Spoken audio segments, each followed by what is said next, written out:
Hello दोस्तों, स्वागत है आपका कॉमिक्स टाइम्स में। और आज हम शुरू कर रहे हैं एक और बेहतरीन कॉमिक्स जिसका नाम है शीशे का महल। इसका पहला पेज देख सकते हैं दोस्तों आप। ये काफ़ी अच्छी कॉमिक्स है दोस्तों। चलिए शुरू करते हैं बिना समय गंवाए। और अभी तक आपने हमारे चैनल को सब्सक्राइब नहीं किया तो प्लीज़ सब्सक्राइब कर दें। हा हा हा हा, अब तू नहीं बचेगा रे केशव, बोल कहाँ फेंकूँ तुझे।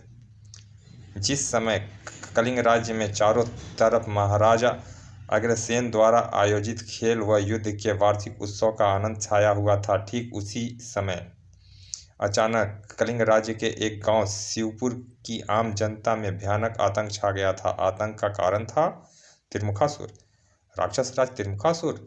हा हा हा हा, त्रिमुखासुर से कोई बचकर भाग नहीं सकता। हे भगवान, यह कैसी विपत्ति है प्रभु, हमारी रक्षा करो नाथ। और कलिंग राज्य के उस गांव के मैदानी इलाकों से मीलों दूर राजा अग्रसेन, राजकुमारी पुष्पा, सेनापति, मंत्रीगण, अन्य दरबारी एवं सैनिकों का समूह सांसें रोके देख रहा था। कलिंग केसरी मल्ल युद्ध, भीमकाय भीमा व एक साधारण परिवार के सुंदर सजीले नौजवान केशव का मल्ल युद्ध। मल्ल युद्ध में भी सिर्फ शारीरिक शक्ति ही हमेशा निर्णायक सिद्ध नहीं होती। भीमा, यह ले बच मेरा यह दाव। केशव ने पहली बार कलिंग राज्य के वार्षिक उत्सव में भाग लिया था और सहस्त्र युद्ध की हर स्पर्धा में विजयी रहा था। लोगों ने उसे बहुत वाहवाही मिली थी। अपनी असीम ताकत के बल पर भीमा ने केशव को अपने सिर से ऊपर तो उठा लिया, किंतु अपनी गर्दन और कंधों पर पड़ने वाले केशव की टांगों की शक्तिशाली प्रहार को भीमा का भीमकाय बदन भी न झेल सका। ओह, थोड़ी देर बाद, यह है हमारे खेल व युद्ध संबंधित वार्षिक उत्सव का हर प्रतियोगिता का विजेता केशव।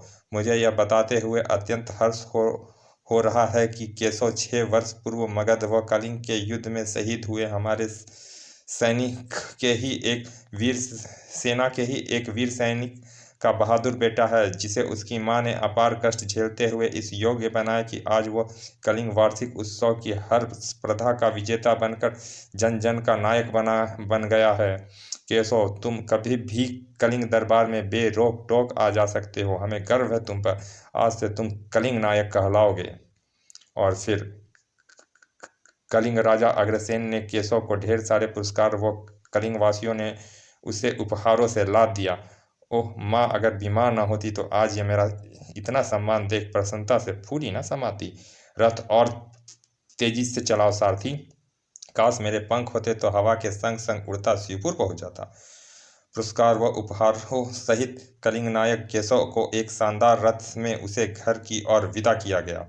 ठीक उसी समय शिवपुर में छाया था महाआतंक। तीव्र आंधी के साथ त्रिमुखासुर की असुरी शक्तियां निरीह इंसानों को हवा के झोंकों के साथ उड़ा ले जाती। मकान ढह रहे थे, झोपड़ियां गिर रही थी।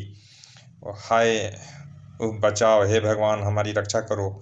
जो इंसान हवा में उड़ जाते, बाद में उन अभागों के शरीर के भिन्न भिन्न अंग टुकड़े टुकड़े होकर आकाश से बरसने लगते थे।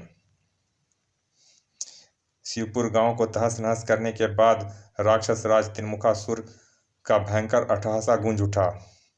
हा हा हा, गांव वालों, यह तो तुमने मेरी शक्ति का एक मामूली सा नमूना देखा है। तुम लोगों में से बहुत से लोग मेरे कोप का शिकार होने से बच गए हैं। बहुत खुशकिस्मत है वे, और उन्हें चाहिए कि वह आसपास के गांव और कलिंग सम्राट को मेरी शक्ति और सामर्थ्य की सूचना दे दे। कलिंग सम्राट के हित में यही होगा कि वह मेरी अधीनता स्वीकार कर अपनी पुत्री का विवाह मुझसे कराए कर सवै संन्यास धारण कर तीर्थ स्थान चले जाएं। तबाही भरे मौत के आतंक के बाद शिवपुर गांव में मरघट की सी खामोशी छा गई थी। और 2 दिन की रथ यात्रा के बाद जब केशव अपने गांव शिवपुर पहुंचा तो अरे, यह क्या! गांव में चारों तरफ लाशें ही लाशें। उफ, इतना गहरा सन्नाटा, लोगों के कटे हुए अंग, यह सब क्या है? और मेरी झोपड़ी, वहां तो मेरी झोपड़ी थी जिसमें मेरी बीमार माँ भी थी। कहाँ गई मेरी झोपड़ी और मेरी माँ? कहाँ गई मेरी माँ? उफ, कहीं यह उफ, वह क्या है? यह सिर कहीं माँ? देख माँ देख, तेरा बेटा खेल व युद्ध की प्रतियोगिताओं में विजयी हो कलिंग नायक बनकर वापस लौटा है। तू तू अपने विजयी बेटे का स्वागत नहीं करेगी माँ? ठीक है माँ, मत कर स्वागत, मगर मगर एक बार, सिर्फ एक बार बता मुझे उस जालिम का नाम जिसने तेरी यह दुर्दशा की है। किसने किया है तेरा यह हाल? उसे मैं जिंदा नहीं छोड़ूंगा। बता माँ, बता मुझे। मुर्दा बोला नहीं करते केशव। और फिर जिस और फिर जिस समय शिवपुर गांव के बचे खुचे लोगों ने एकत्रित होकर केशव को शिवपुर में आई राक्षसी विपत्ता के बारे में बताया, ठीक उसी समय शिवपुर में जीवित बचे हुए लोगों में से एक नौजवान शेखर दुर्गम पहाड़ियों के एक छोटे मार्ग द्वारा भागते दौड़ते बुरी तरह हांफता हुआ कलिंग दरबार में पहुंचा। हफ हफ महाराज, हमारी रक्षा कीजिए, त्रिमुखासुर ने सारे शिवपुर को शमशान बना दिया है। किंतु जब नौजवान शेखर ने शिवपुर पर आई भारी विपत्ता व त्रिमुखासुर के संदेश के बारे में कलिंग सम्राट अग्रसेन को बताया तो उन्हें नौजवान की बात पर विश्वास न हुआ। वह क्रुद्ध हो उठे। क्या बकते हो त्रिमुखासुर राक्षस राज? हमारे सामने यह सब बकवास करने की हिम्मत कैसे हुई तुम्हारी? हमारे राज्य में कोई राक्षस आने का साहस ही नहीं कर सकता। सैनिकों, गिरफ्तार कर लो इस झूठे गप्पी नौजवान को। और सेनापति, तुम फौरन कुछ सैनिकों के साथ शिवपुर गांव की ओर रवाना हो जाओ और मालूम करो कि इस नौजवान की बकवास में कितनी सच्चाई है। शिवपुर के नौजवान शेखर को तुरंत कलिंग सैनिकों ने हिरासत में ले लिया। नहीं नहीं महाराज, यह जुल्म है, मुझ पर दया कीजिए। मैंने जो कुछ भी कहा है बिल्कुल सच है, झूठ नहीं बोल रहा हूँ मैं। पिताजी, मेरी एक बात सुनिए। अपनी बेटी की बात पर राजा अग्रसेन ने चौंक कर उसकी ओर देखा। शायद आप यकीन ना करेंगे पिताजी, परंतु यह सत्य है। आज जब मैं शिकार पर गई तो मैंने एक अद्भुत हिरण को देखा जिसके 3 मुख थे। उस हिरण का शिकार करने के लोभ में मैं अपने अंगरक्षकों से निकल आई गई, किंतु हिरण मेरी नज़रों के सामने से गायब हो गया। अरे, वह विचित्र त्रिमुखा हिरण कहाँ गायब हो गया? तभी मुझे किसी जानवर के चित्कार के स्वर के साथ तीव्र अट्टहासा सुनाई दिया। क्रिया, हा हा हा, मैं त्रिमुखासुर हूँ। कुछ ही दिनों में मेरी जादुई अनुष्ठान पूरा हो जाएगा, तब मैं सर्वशक्तिमान हो जाऊंगा। राजकुमारी, आज तुम एक तीर से मुझे मार सकती थी, किंतु तब तुम मेरा कुछ नहीं बिगाड़ सकोगी। राजा अग्रसेन अपनी इकलौती पुत्री राजकुमारी पुष्पा की बात सुनकर गंभीर हो गए और महामंत्री से विचार विमर्श करते हुए बोले, यह घटना तो बड़ी विचित्र है महामंत्री जी, किंतु हमारी बेटी को भ्रम नहीं हो सकता। हमें उस स्थान की जांच करनी होगी, किंतु इसके लिए हमें राजकुमारी जी को पुनर्जंगल में उसी स्थान पर ले जाना होगा। तो क्या हुआ, अपनी बहादुर बेटी के साथ हम स्वयं भी जंगल में उस स्थान की तलाश करने के लिए जाएंगे। और फिर राजा अग्रसेन, महामंत्री, सेनापति और सैनिकों के साथ जंगल की ओर रवाना हो गए।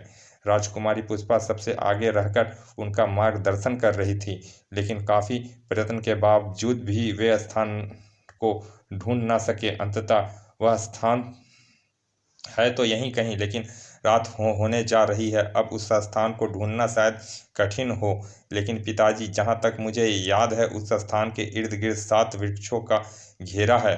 ठीक है बेटी, आज महल वापस लौट चलते हैं। कल फिर सुबह जल्दी ही निकलकर जंगल में उस जगह की तलाश करेंगे। उसी रात अचानक पूरे महल में हंगामा सा मच गया। एक गोल सी चमकती वस्तु को देखकर महल के हर व्यक्ति आतंकित हो उठा। उफ, वह क्या है? अरे बाप रे, यह भयंकर गोला तो नीचे आ रहा है। बुहू, इसमें तो आग फेंकता भयानक राक्षसी चेहरा दिखाई दे रहा है। पहरेदार ने सोते हुए महाराज अग्रसेन को जगाया तो वह बुरी तरह से झल्ला उठा। क्या मुसीबत है? क्यों चिल्ला रहे हो? क्यों हमारी नींद में खलल डाला है तुम लोगों ने? महाराज, आग का गोला, आग उगलता राक्षस गोले में। वह देखिए महाराज, वे राक्षस। ओ नहीं। तभी हा हा हा हा, तुम मेरा कुछ नहीं बिगाड़ सकते मूर्खों। मैं राक्षस राज त्रिमुखासुर का सेवक साकाल हूँ और यहाँ राजकुमारी पुष्पा का हरण करने के लिए आया हूँ। किसी ने मुझे पकड़ने या रोकने की चेष्टा की तो वो जलकर भस्म हो जाएगा। हा हा हा हा। दुष्ट, तू अपने मकसद में कभी कामयाब नहीं होगा। सैनिकों, मुकाबला करो, खत्म कर दो इस दुष्ट को। राजा अग्रसेन का आदेश पाते ही सैनिकों ने उस विचित्र मायावी राक्षस पर आक्रमण कर दिया। हा हा हा हा। Sir sir.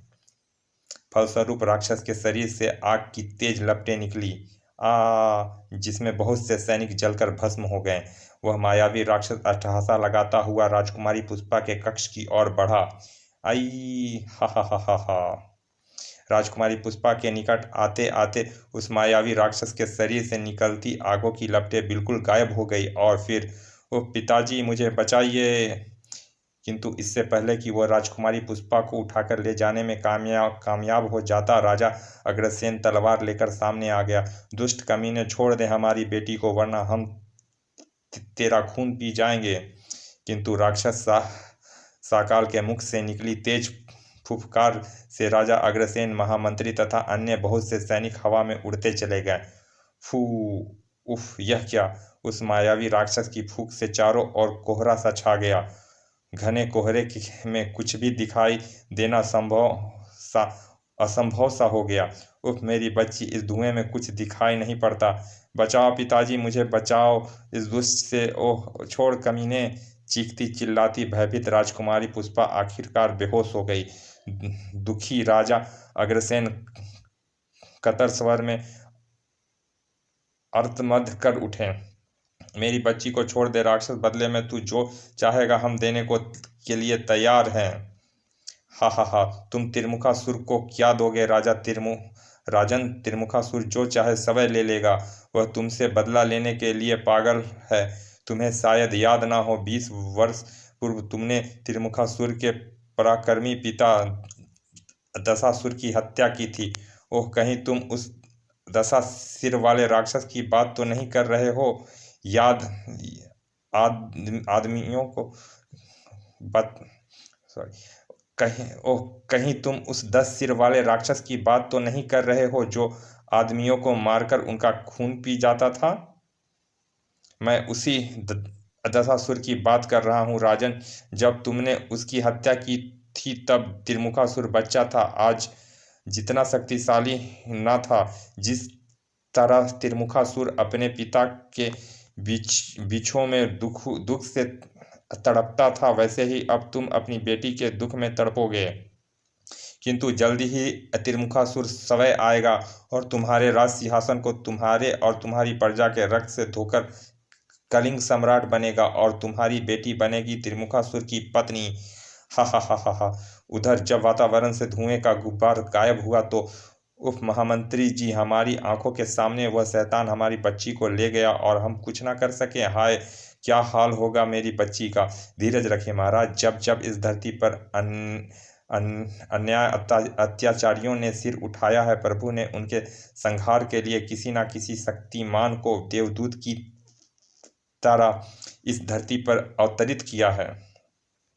महामंत्री की बात पर राजा अग्रसेन झल्ला उठा। किंतु कब होगा ऐसा? तब तक क्या हाल होगा हमारी बच्ची का? तब तक कब तक भेजेंगे तुम्हारे प्रभु कोई देवदूत इस धरती पर? तभी महाराज की जय हो। कलिंग नायक केशव महाराज की सेवा में प्रस्तुत है। मैं आपके द्वारा दिए गए सभी पुरस्कार व उपहार लौटाने के लिए हाजिर हुआ हूँ महाराज। क्या क्या? आखिर ऐसी दुष्टता करने की कोई वजह तो होगी केशव। जानते हो, राज सम्मान लौटाने का मतलब राजा का अपमान है, देश का अपमान है। अरे, यह तुम्हारे हाथों में यह क्या है केशव? क्षमा करें महामंत्री जी। महाराज का वे देश का अपमान करने की दुष्टता तो मैं भूलकर भी नहीं कर सकता। किंतु जिस माँ की इच्छा पूर्ति के लिए मैंने हर्ष स्पर्धा में भाग लिया, विजय हासिल की, जब वही नहीं रही तो? और केशव अचानक ही बच्चों की तरह फूट फूट कर रो पड़ा। थोड़ी देर बाद उसकी हिचकियां शांत हुई तो शिवपुर में हुई विनाश के बारे में राजा अग्रसेन व महामंत्री को बताते हुए केशव बोला, अब इन पुरस्कार व उपहारों का मेरे लिए कोई महत्व नहीं है महाराज। मेरी माँ इन्हें देखती तो कितनी खुश होती। अगर मगर राक्षस राज त्रिमुखासुर के प्रकोप ने शिवपुर के अनगिनत लोगों के साथ साथ मेरी माँ की भी जीवन लीला समाप्त कर दी। और अब मैं नहीं जानता मैं जिंदा भी रहूं या नहीं, क्योंकि अब तो मेरे जीवन का एक ही उद्देश्य रह गया है, और वो है बदला बदला बदला।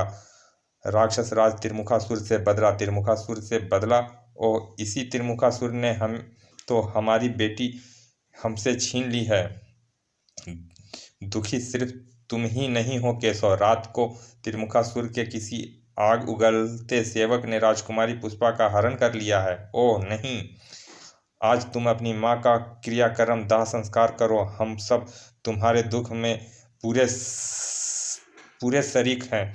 कल हम सब मिलकर राजकुमारी पुष्पा को तलाश करेंगे, और फिर त्रिमुखासुर और उसके अनुचारियों से सामना होने पर उस दुष्ट राक्षस और उसके साथियों को समाप्त करके रहेंगे, चाहे उसे समाप्त करने के प्रयास में हमारी जान ही क्यों ना चली जाए। चंदन की महकती लकड़ियों में दुखी मन से केशव ने अपनी माँ का चिता सजाई, और फिर बड़े ही दुख के साथ अपनी बूढ़ी माँ का दाह संस्कार संपन्न किया। शिवपुर के नौजवान शेखर को भी राजा अग्रसेन ने कैद से आज़ाद करवा दिया। माँ, मुझको तेरे इस दूध की सौगंध, जिसने मुझे कलिंग नायक बनाने की शक्ति प्रदान की है, तेरी चिता की पावन अग्नि की सौगंध। माँ, जब तक दुष्ट त्रिमुखासुर का नाश नहीं करूँगा, कभी चैन की नींद नहीं सोऊंगा। ठीक उसी समय राक्षस राज त्रिमुखासुर के भूगर्भित आवास स्थान में उसका सेवक साकाल जबरदस्ती दुल्हन बनाई गई राजकुमारी पुष्पा को साथ लेकर त्रिमुखासुर के सम्मुख प्रस्तुत हुआ। राक्षस राज त्रिमुखासुर को देखते ही राजकुमारी पुष्पा बुरी तरह भड़क उठी। दुष्ट, नीच, पापी, तुम अपने मकसद में कभी कामयाब नहीं हो सकोगे। मैं किसी भी सूरत में तुमसे शादी नहीं करूंगी। मैं थूकती हूँ तुम पर। हा हा हा, दुल्हन तो तुम हमारी बनोगी ही, मगर तुम इस तरह क्रोध करोगी तो हम तुम्हारे पिता की हत्या आज ही करवा देंगे। नहीं, हा हा हा, तुम्हें अपनी दुल्हन के रूप में देखकर मैं बहुत खुश हो रहा हूँ। अब तुम सदैव इसी रूप में हमारे यहाँ रहोगी। शीघ्र ही हम एक महान यज्ञ शुरू करने जा रहे हैं। उसके बाद हम तीनों लोक पर विजय प्राप्त कर लेंगे। पूरी तरह अजय हो जाएंगे हम। उधर भोर होते ही राजा अग्रसेन महामंत्री, सेनापति व पति तथा कुछ बहादुर सैनिकों के साथ कलिंग नायक केशव सहित राजकुमारी पुष्पा और राक्षस राज त्रिमुखासुर की तलाश में निकल पड़े। 7 वृक्षों का घेरा कहाँ होगा वह स्थान जिसका हमारी बेटी ने हमसे जिक्र किया था। तभी सबसे आगे आगे घोड़ा दौड़ाते रहे केशव की नज़र एक कुटिया पर पड़ी। अरे, वह कुटिया कैसी है? उस कुटिया में जो भी रहता होगा उसके पास चलते हैं महाराज, शायद वह बता सके कि जंगल में कहाँ 7 वृक्षों का घेरा है। चलिए दोस्तों, इस कॉमिक्स का पहला भाग यहाँ समाप्त करते हैं। मिलते हैं इसके दूसरे भाग में। और अभी तक आपने हमारे चैनल को सब्सक्राइब नहीं किया तो प्लीज़ सब्सक्राइब कर दें। चलिए मिलते हैं इसके दूसरे भाग में, तब तक के लिए धन्यवाद। विराम।